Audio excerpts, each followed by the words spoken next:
বর্তমান সময়ে উপমহাদেশীয় নাট্যজগতে যদি একটি নাম সবচেয়ে বেশি উচ্চারিত হয় তবে সেটি নিশ্চিতভাবে হানি আমির। দীর্ঘ 1 বছরের বিরতি কাটিয়ে তিনি ফিরলেন এবং ফিরে বাজিমাত করলেন। পাকিস্তানের গণ্ডি পেরিয়ে এখন বাংলাদেশ এবং ভারতের ঘরে ঘরে আলোচিত তার নতুন সিরিয়াল মেরি জিন্দেগি হ্যায় তু। প্রচারণা শুরু থেকে এই সিরিয়ালটি ছিল টক অফ দ্য টাউন। 2024 সালে কাভি মে কাভি তুম দিয়ে সমালোচকদের প্রশংসা কুড়িয়ে হানি আমির প্রায় 1 বছর ক্যামেরা থেকে দূরে ছিলেন। ভক্তদের মনে প্রশ্ন ছিল, ফিরে কি সেই পুরনো ম্যাজিক দেখাতে পারবেন তিনি? উত্তরটা মিলেছে নাটকের প্রথম পর্বে। হানি আমিরের সহজাত অভিনয় আর স্ক্রিন প্রেজেন্স আবারও প্রমাণ করেছে বিরতি আর জনপ্রিয়তায় কোনো প্রভাব ফেলতে পারেনি।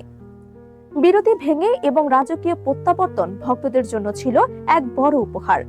এবারে বিশেষ আকর্ষণ হলো হানি আমিরের বিপরীতে বিলাল আব্বাস খানের উপস্থিতি।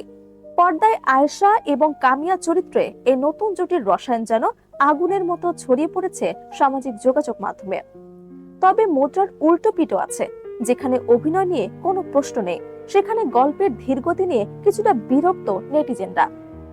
চিত্রনাট্য অতিরিক্ত ফ্ল্যাশব্যাকের ব্যবহার এবং দৃশ্যপট লম্বা করার অভিযোগ তুলেছেন অনেক দর্শক।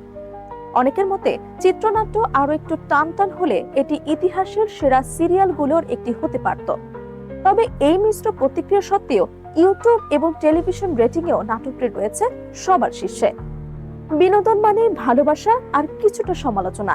তবে হানি আমির প্রমাণ করেছে গল্প যাই হোক, নামের ওজনই দর্শকদের পর্দার সামনে বসে রাখতে যথেষ্ট।